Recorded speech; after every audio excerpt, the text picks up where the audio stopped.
Gagawa tayo ngayon ng malalaking fried chicken ala Telly. Kesa naman order tayo ng fried chicken sa hapon sa KFC. Patayan kami sa sa manok. Kaya naisip ko na lang guys na bumili ako ng isang buong manok.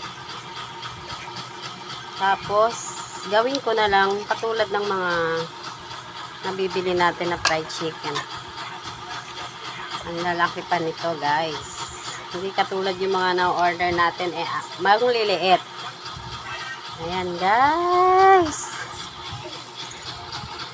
Ang lalaki.